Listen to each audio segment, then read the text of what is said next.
Hi friends, welcome back to my channel. ఈరోజు topic వచ్చేసి March 12 current affairs video. ఎవరైనా మన ఛానల్ని కొత్తగా చూస్తున్నట్లయితే ప్లీజ్ సబ్స్క్రైబ్ చేసుకోండి, లైక్ చేయడం మాత్రం అసలు మర్చిపోవద్దు. ఇంకా లేట్ చేయకుండా టాపిక్లోకి వెళ్తే కనుక ఈరోజు first current affair the world air quality report 2024 ఇయర్కి సంబంధించిన రిపోర్ట్ అనమాట.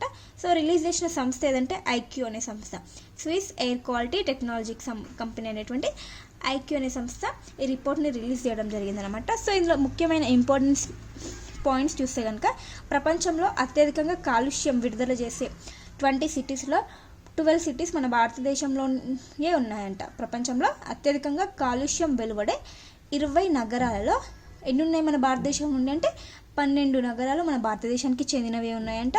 అండ్ నెక్స్ట్ కాలుష్యం అంటే అత్యధికంగా కాలుష్యం చేస్తున్న టాప్ 5 కంట్రీస్ని చూస్తే కనుక మన ఇండియా ప్లేస్ వచ్చేసి 5th పొజిషన్లో ఉంది. ఎంత 5th పొజిషన్లో మన ఇండియా వచ్చేసి ఉంది. టాప్ 5 దేశాలు ఏవంటే Chad, Bangladesh, Pakistan, democratic republic of Congo. 5th position వచ్చేసి ఇండియా. ఇక్కడ ఇంకో పాయింట్ ఏంటంటే లాస్ట్ ఇయర్ అంటే 2023 ఇయర్లో ఇండియా ర్యాంక్ ఎంత అంటే 3rd పొజిషన్లో ఉంది ఇండియా. సో ఇప్పుడు 5th పొజిషన్లో అంటే ఇండియా కొంచెం బెటర్ అవ్వడం జరిగిందనమాట. సో గుర్తుంచుకోండి, ఇలా గత సంవత్సరం ఏ ర్యాంక్తో ఉంది, ఇప్పుడు ఏ ర్యాంక్తో రావడం జరిగింది. లాస్ట్ 3వ స్థానంలో ఉంటే ఇప్పుడు 2024 ఇయర్కి 5th పొజిషన్లో ఉండడం జరిగింది. చాలా ఇంపార్టెంట్, గుర్తుంచుకోండి. మరి నెక్స్ట్ ఇక రాజధానులు చూస్తే అంటే క్యాపిటల్స్ చూస్తే కనుక అత్యధికంగా కాలుష్యాన్ని విడుదల చేస్తున్నటువంటి రాజధానులు ఏవి ఉన్నాయి అని చూస్తే ఇందులో మన ఢిల్లీనే టాప్లో ఉందన్నమాట, మన భారతదేశ రాజధాని. సో టాప్లో ఢిల్లీ ఉంది, గుర్తుంచుకోండి. నెక్స్ట్ వచ్చేసి చాద్ దేశం యొక్క క్యాపిటల్ అయినటువంటి ఎంజామోనా, నెక్స్ట్ బంగ్లాదేశ్ యొక్క క్యాపిటల్ ఢాకా, నెక్స్ట్ కాంగో దేశం యొక్క క్యాపిటల్ కిన్సాసా, నెక్స్ట్ పాకిస్తాన్ యొక్క క్యాపిటల్ ఇస్లామాబాద్. రాజధానిలో టాప్ 5 ఢిల్లీ, ఎంజామోనా, ఢాకా, కిన్సాసా, ఇస్లామాబాద్. ఇవి టాప్ 5లో ఉన్నాయి రాజధానులు అనమాట, అంటే క్యాపిటల్స్ అనమాట. ప్రపంచంలో అత్యధికంగా కాలుష్యాన్ని విడుదల చేస్తున్న రాజధానులు ఏవంటే ఇవి గుర్తుంచుకోండి. టాప్ 5 కంట్రీస్ అంటే ఇవి గుర్తుంచుకోవాలి. టాప్ 5 కంట్రీస్లో మన India position 5th position. Next రాజధానిలో టాప్లో ఉంది వచ్చి ఢిల్లీ ఉంది, టాప్ 1లో అనమాట ఢిల్లీ. నెక్స్ట్ వచ్చేసి ఇక్కడ గాలి నాణ్యత, కఠినమైన వాయు నాణ్యత ప్రమాణాలను పాటిస్తున్న దేశాలు ఏవంటే అంటే మంచిగా పాటిస్తున్నాయి అన్నమాట దేశాలు. అవి ఏంటి అంటే Australia, New Zealand, Bahamas, Barbados, Grenada, Estonia, Iceland. ఇవి వచ్చేసి కఠినంగా గాలి నాణ్యత ప్రమాణాలని పాటిస్తున్న 7 దేశాలు. సో ఆ దేశాలలో వాయు నాణ్యత అనేది చాలా బాగుందన్నమాట, గుర్తుంచుకోండి. నెక్స్ట్ కరెంట్ అఫైర్, ప్రపంచంలోనే 2వ అతిపెద్ద ఆయుధ దిగుమతిదారుగా భారత్ నిలిచింది. అంటే వేరే దేశాల నుంచి ఆయుధాలను దిగుమతి చేసుకుంటున్న దేశంగా ఎన్నో ప్లేస్లో ఉందంటే 2nd పొజిషన్లో ఉంది భారత్. మరి ఫస్ట్ ప్లేస్లో ఏది ఉందంటే ఉక్రెయిన్ దేశం ఉంది.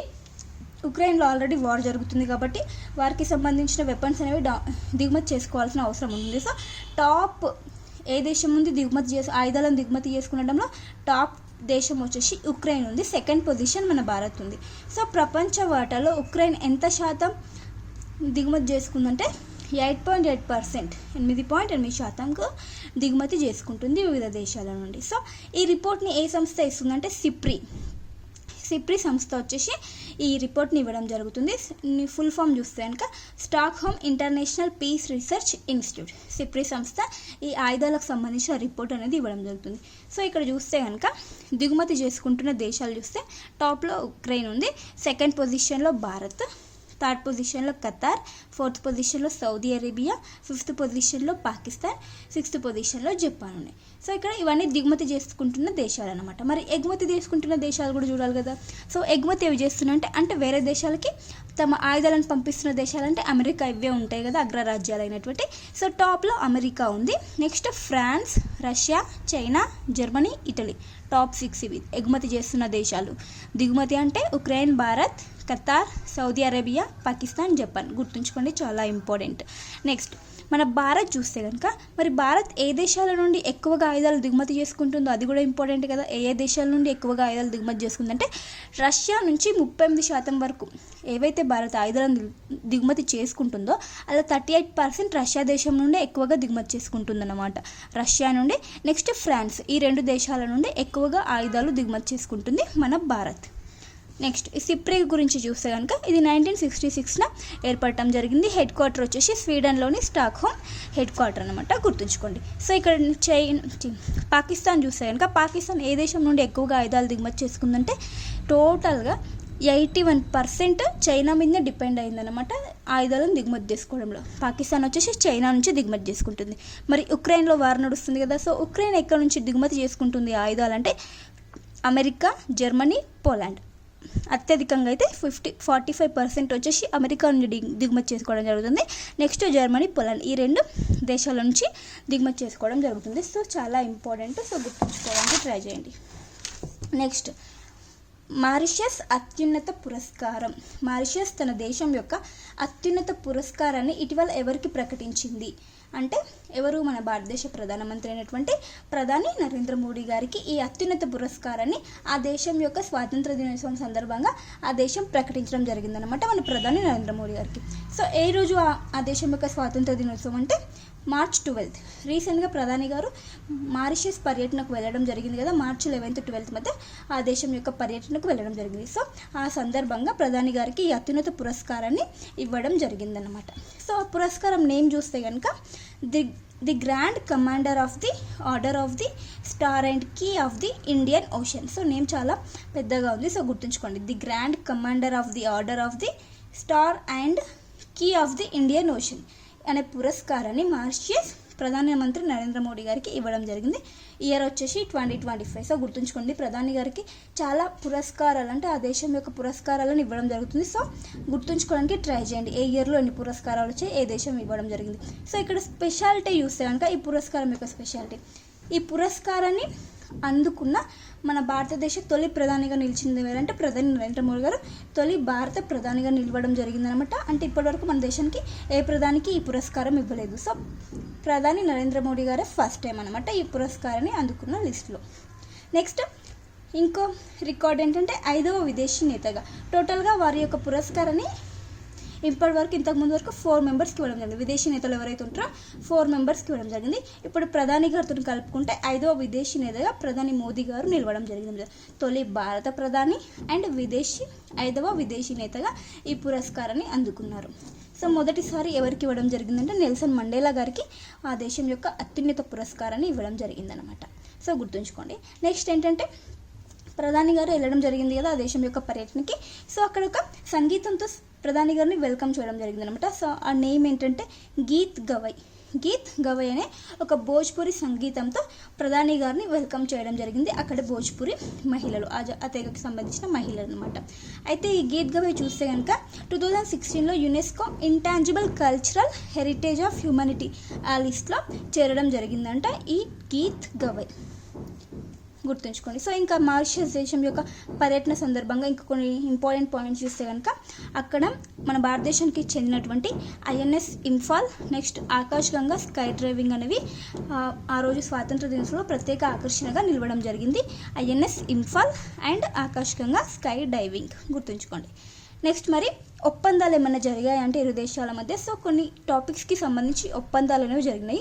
అవేంటంటే సముద్ర ట్రాఫిక్ నిఘా, వాణిజ్యం, తీర ప్రాంత భద్రత, సముద్ర డేటా, జాతీయ కరెన్సీల వినియోగం, మనీ లాండరింగ్, MSMEలు, మౌలిక సదుపాయాలు, నేర పరిశోధన, కెపాసిటీ బిల్డింగ్ ఇలాంటి కేటగిరీస్లో ఒప్పందాలు అనేవి 2 దేశాలకు మధ్య జరగడం జరిగింది. సో ఒప్పందాలు కూడా చాలా ఇంపార్టెంట్. ప్రధాని గారు ఏదేదే దేశాలకు పర్యటన చేసినప్పుడు ఏ రంగాల్లో ఒప్పందాలు జరిగినాయని కూడా ఎగ్జామ్లో అడగడం జరుగుతుంది. సో మనం గుర్తుంచుకోవాలి, ఏదైనా పర్యటనకు వెళ్ళినా అంటే అక్కడ ఏమైనా ఒప్పందాలు జరిగినాయని గుర్తుంచుకోవడానికి ట్రై చేయండి. సో ఇక్కడ ఇంకొకటి చూస్తే కనుక ఇంకా టాపిక్ ఉంది, అయిపోలేదు. 2015లో ప్రధాని నరేంద్ర మోడీ గారు ఆ దేశానికి ఫస్ట్ టైం వెళ్ళడం జరిగిందనమాట, మారిషస్ దేశానికి. సో అక్కడ ఏం చేశారంటే 2015లో వచ్చేసి సాగర్ అనే ఒక దాన్ని ప్రారంభించడం జరిగిందన్నమాట ప్రధాని మోడీ గారు అనమాట. సో ఇక్కడ సాగర్ ఏంటంటే security and growth for all in the region. Sagar దీన్ని ప్రారంభించడం జరిగింది 2015లో. మరి ఇప్పుడు వెళ్ళినప్పుడు దేన్ని ప్రారంభించారు అంటే ప్రజెంట్ మహాసాగర్ని ఆవిష్కరించడం జరిగింది. లాస్ట్ టైం వెళ్ళినప్పుడు సాగర్ అనే దాన్ని ఆవిష్కరించారు, ఇప్పుడు మహాసాగర్ని ఆవిష్కరించడం జరిగిందనమాట. సో ఇక్కడ మహాసాగర్ అంటే mutual and holistic advancement for security and growth across the region. ఈసారి మహాసాగర్. సో గుర్తుంచుకోవడానికి ట్రై చేయండి, సాగర్ అండ్ మహాసాగర్. అయితే ఇక్కడ ఇంకొకటి ఏంటంటే ఆ దేశానికి మన దేశం చేస్తున్న సహకారం, కొన్ని కట్టడాలు మౌలిక సదుపాయాలు కల్పించడంలో మన భారత్ సహాయం చేస్తుందని ప్రధాని గారు ప్రకటించడం జరిగింది. సో అందులో ఒకటి ఏంటంటే ఆ దేశం యొక్క పార్లమెంటు భవన నిర్మాణానికి మన భారత్ సహకారం అందిస్తుందని తెలపడం జరిగింది. సో ఏ దేశం? మారిషస్ యొక్క పార్లమెంటు భవన నిర్మాణానికి. సో గుర్తుంచుకోవడానికి ట్రై చేయండి. ఇదంతా మారిషస్ ప్రధాని గారి యొక్క మారిషస్ పర్యటన యొక్క ముఖ్యమైన బిట్స్ అన్నమాట. Next current affair. ఫిలిప్పీన్స్ మాజీ అధ్యక్షుడిని అరెస్ట్ చేయడం జరిగింది. అంతర్జాతీయ నేర న్యాయస్థానం వచ్చేసి ఈ ఫిలిప్పీన్స్ దేశం యొక్క మాజీ అధ్యక్షుడిని అరెస్ట్ చేయడం జరిగింది. అతని నేమ్ వచ్చేసి రోడ్రిగో డ్యూటర్జోని అరెస్ట్ చేయడం జరిగింది అనమాట. సో దేని కారణంగా అంటే అతను ప్రకటించిన మాదక ద్రవ్యాలపై యుద్ధం అతను ప్రకటించడం జరిగిందంటే అతను ఆ దేశ యొక్క అధ్యక్షుడిగా ఉన్న సమయంలో. సో దానికి రిలేటెడ్గా అంతర్జాతీయ నేరస్థానం మానవ హక్కుల ఉల్లంఘనకు సంబంధించి అతన్ని అరెస్ట్ చేయడం జరిగిందనమాట. సో ఇక్కడ ఇంటర్నేషనల్ క్రిమినల్ కోర్ట్కి యొక్క హెడ్ క్వార్టర్ ఎక్కడ ఉంది అంటే నెదర్లాండ్స్లోని ది హేగ్లో దీని యొక్క హెడ్ క్వార్టర్ అనేది ఉంది. గుర్తుంచుకోవడానికి ట్రై చేయండి. నెక్స్ట్ వచ్చేసి ఒక నివేదిక లాంటిది. ముస్లింల అక్షరాస్యత రేట్ అనేది పెరగడం జరిగిందంట గత దశాబ్ద కాలంలో, అంటే 10 ఇయర్స్లో, లాస్ట్ 10 ఇయర్స్లో 9.4% అనేది పెరుగుదల కనిపించిందంట ముస్లింల యొక్క అక్షరాస్యత రేట్లో. అంటే వాళ్ళ యొక్క చదువుకునే ఎడ్యుకేషన్ అనేది పెరగడం జరుగుతుంది ముస్లింలో. సో ఇక్కడ చూస్తే కనుక కొన్ని గణాంకాలని 2001లో వీళ్ళ యొక్క పర్సెంటేజ్ ఎంత ఉందంటే 59% మెంబర్స్ శాతం వరకు వీళ్ళు చదువుకుంటున్నారంట. 2011లో చూస్తే ఆ పర్సెంటేజ్ వచ్చేసి 68.5కి పెరిగింది. అంటే వాళ్ళ యొక్క అక్షరాస్యత అనేది పెరగడం జరుగుతుంది కంపేర్ చేస్తే కనుక. నెక్స్ట్ 2023-24లో చూస్తే కనుక 79.5కి పెరగడం జరిగింది అనమాట వాళ్ళ అక్షరాస్యత రేటు ముస్లింలలో.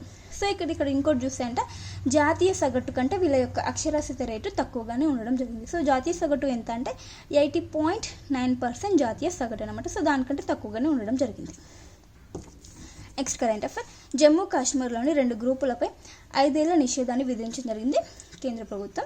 సో ఆ 2 గ్రూపులు ఏంటంటే Awami action committee AAC, Jammu and Kashmir Ittehadul Muslimeen. ఈ 2 గ్రూప్స్పై కేంద్ర ప్రభుత్వం నిషేధాన్ని విధించడం జరిగింది. సో ఇక్కడ ఏంటి ఇంపార్టెంట్ అంటే కొన్ని రాష్ట్రాలకు సంబంధించి కొన్ని గ్రూప్స్ ఉంటాయన్నమాట, ఉగ్రవాద ప్రభావితం చేసే గ్రూప్స్ అనమాట. సో ఆ గ్రూప్స్ని గుర్తుంచుకోవడానికి ట్రై చేయండి. సో జమ్మూ కాశ్మీర్లో 2 గ్రూపులపై నిషేధం అంటే ఎన్ని ఏళ్ళు అంటే 5 ఏళ్ళ నిషేధాన్ని విధించడం జరిగింది. సో గుర్తుంచుకోండి అవి ఏంటో గ్రూప్స్ అనేది. నెక్స్ట్ వచ్చేసి భారత్లో స్టార్లింక్ సేవలు ప్రారంభం అవ్వబోతున్నాయి. సో ఇంకా భారత ప్రభుత్వం యొక్క అనుమతి లభిస్తే ఇవి స్టార్ట్ అవుతాయి అనమాట. సో ఇక్కడ భారత్లో స్టార్లింక్ సేవలు అంటే ఏ కంపెనీలు ఈ స్టార్లింక్ అంటే స్పేస్ ఎక్స్ సంస్థతో భాగస్వామ్యాన్ని కుదుర్చుకున్నాయంటే ఎలన్ మస్క్ కంపెనీ అన్నమాట. ఇది స్పేస్ ఎక్స్ సంస్థ. సో స్టార్లింక్ ఏదైతే ఉందో దాని యొక్క సేవలు ఏ సంస్థలు అంటే మన భారతదేశం నుండి ఎయిర్టెల్ సంస్థ అండ్ జియో, రిలయన్స్ కూడా ఈ ఎలన్ మస్క్ కంపెనీతో భాగస్వామ్యం అనేది కుదుర్చుకుంటుందంట. సో భారత ప్రభుత్వం యొక్క అనుమతి అనేది లభిస్తే ఈ సేవలు అనేవి ప్రారంభమవుతాయి. సో దేనికి సంబంధించిన సేవలు అంటే ఇంటర్నెట్ సేవలను, ఇంటర్నెట్ కనెక్టివ్ అనేది ఇంకా ఎక్కువగా హై స్పీడ్తో రావడం జరుగుతుంది అనమాట. సో భారత ప్రభుత్వం యొక్క అనుమతి అనేది కావాల్సి ఉందన్నమాట స్టార్లింక్ సేవలు మన భారత్లో రావడానికి. Next current affair. Sammakka Sarakka యొక్క గిరిజన విశ్వవిద్యాలయం యూనివర్సిటీ స్టార్ట్ అవ్వడం అయింది కదా.